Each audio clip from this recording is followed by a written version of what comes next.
Hi guys, I'm Nivetha. இந்த வீடியோவில் 11th standard mathematics இன்டகிரேஷனில் இருக்கக்கூடிய எக்ஸாம்பிள் 11.25 தான் பார்க்க போகிறோம். ஓகேவா? என்ன கொடுத்துருக்காங்கன்னா integral over x cube plus 2 divided by x minus 1 டிஎக்ஸ்ன்னு கொடுத்துருக்காங்க. ஸோ பேசிக்காக இப்போ உங்களுக்கு டிஃப்ரென்ஷியேஷனாக இருந்துச்சுன்னா யூ பை வி மெத்தடில் நீங்கள் போட்டுடலாம் ஈஸியாக. ஆனால் இதில் வந்துட்டு இன்டகிரேஷன் கொடுத்துருக்காங்க.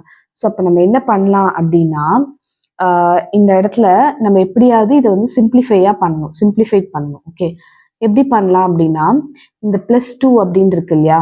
ஸோ அந்த +2 எப்படி மாற்றுங்க, -1 + 3ன்னு மாற்றுங்க. ஏன் நான் -1 + 3ன்னு கொண்டு வரணும்னா கீழே -1 இருக்கு. ஓகேவா? அதுக்கேற்ற மாதிரி நீங்கள் 2 வந்துட்டு -1 + 3 அப்படின்ற மாதிரி எடுத்துகிட்டு வந்துருங்க.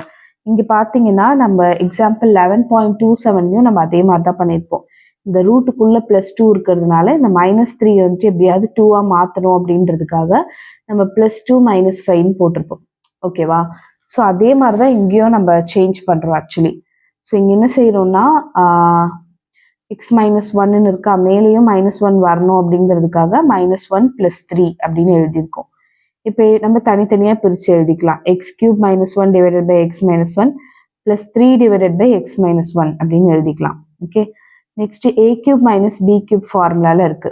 ஓகே, 1னா 1³ இருக்குன்னு அர்த்தம். a³ - b³ ஃபார்முலா என்னது? a - b into a² plus ab plus b². ஓகேவா? இதுதான் ஃபார்முலா. இதில் a வேல்யூ வந்துட்டு x, b வேல்யூ 1. அதுபடி சப்ஸ்டியூட் பண்ணிங்கன்னா x - 1 into x² plus x into 1 வந்து xன்னு வரும் plus 1 divided by x - 1 plus 3 divided by x - 1ன்னு கிடைச்சிருக்கும். ஓகேவா? x - 1 x - 1 கேன்சல் பண்ணிட்டீங்கன்னா இது ரொம்ப சிம்பிளிஃபைட் ஆயிடுச்சு. வெறும் நமக்கு x² plus x plus 1 மட்டும்தான் இருக்கு. இந்த இடத்துல plus 3 divided by x - 1ன்னு இருக்கு. இப்போ ஒவ்வொரு டேர்முக்கும் இன்டகிரேட் பண்ணீங்கன்னா x²க்கு இன்டகிரேட் பண்ணீங்கன்னா என்ன ஆகும்? x power n இன்டகிரேட் பண்ணீங்கன்னா x power n plus 1 by n plus 1 இப்போ x power 2 plus 1 by 2 plus 1 சொல்லும் போது x power 3 by 3ன்னு வரும். x இன்டகிரேட் பண்ணீங்கன்னா x power 1 plus 1 by 1 plus 1ன்னு வரும் இல்லையா? ஸோ அதாவது என்ன இருக்கோ பவர் 1ன்னு இருந்துச்சுன்னா கூட ஒன்று ஆட் பண்ணி நம்ம போடணும். இப்போ x² by 2ன்னு வரும். ப்ளஸ் 1 இன்டகிரேட் பண்ணிங்கன்னா பேசிக்காக கான்ஸ்டன்ட் இன்டகிரேட் பண்ணிங்கன்னா கூட எக்ஸ்ன்னு வரும். ஏன்னா இப்போ இன்டகிரேஷனும் உள்ளே வரும், டிஎக்ஸும் உள்ளே வரும்.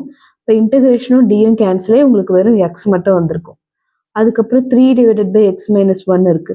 ஸோ பவரில் 1 இருந்துச்சுன்னா இப்போ ஓகேவா, டு த ஹோல் பவர் 1 தவிர வேற எது இருந்தாலும் நம்ம அப்படியே நியூமரேட்டருக்கு கொண்டு போய் எக்ஸ் பவர் n ஃபார்முலா தான் யூஸ் பண்ணுவோம். ஆனால் இங்கே பவர் 1ன்னு இருக்கனால இந்த கான்ஸ்டன்ட் 3யை போட்டுட்டு லாக் ஆஃப் டினாமினேட்டர்னு போட்டுருணும். ஓகேவா? ஸோ இது வந்து ரொம்ப சிம்பிளான ப்ராப்ளம் தான்.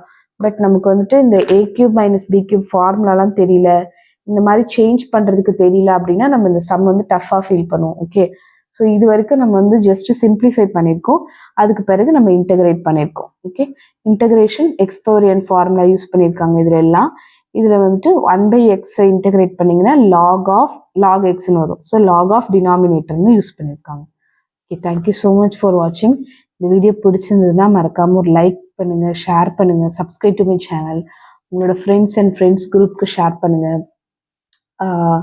ஏதாவது கமெண்ட்ஸ் இருந்தால் கண்டிப்பாக கமெண்ட்டில் சொல்லுங்கள். உங்களோட ஒவ்வொரு கமெண்ட்டுமே எனக்கு ரொம்ப ரொம்ப ரொம்ப முக்கியம். தேங்க்யூ ஸோ மச் ஃபார் வாட்சிங்.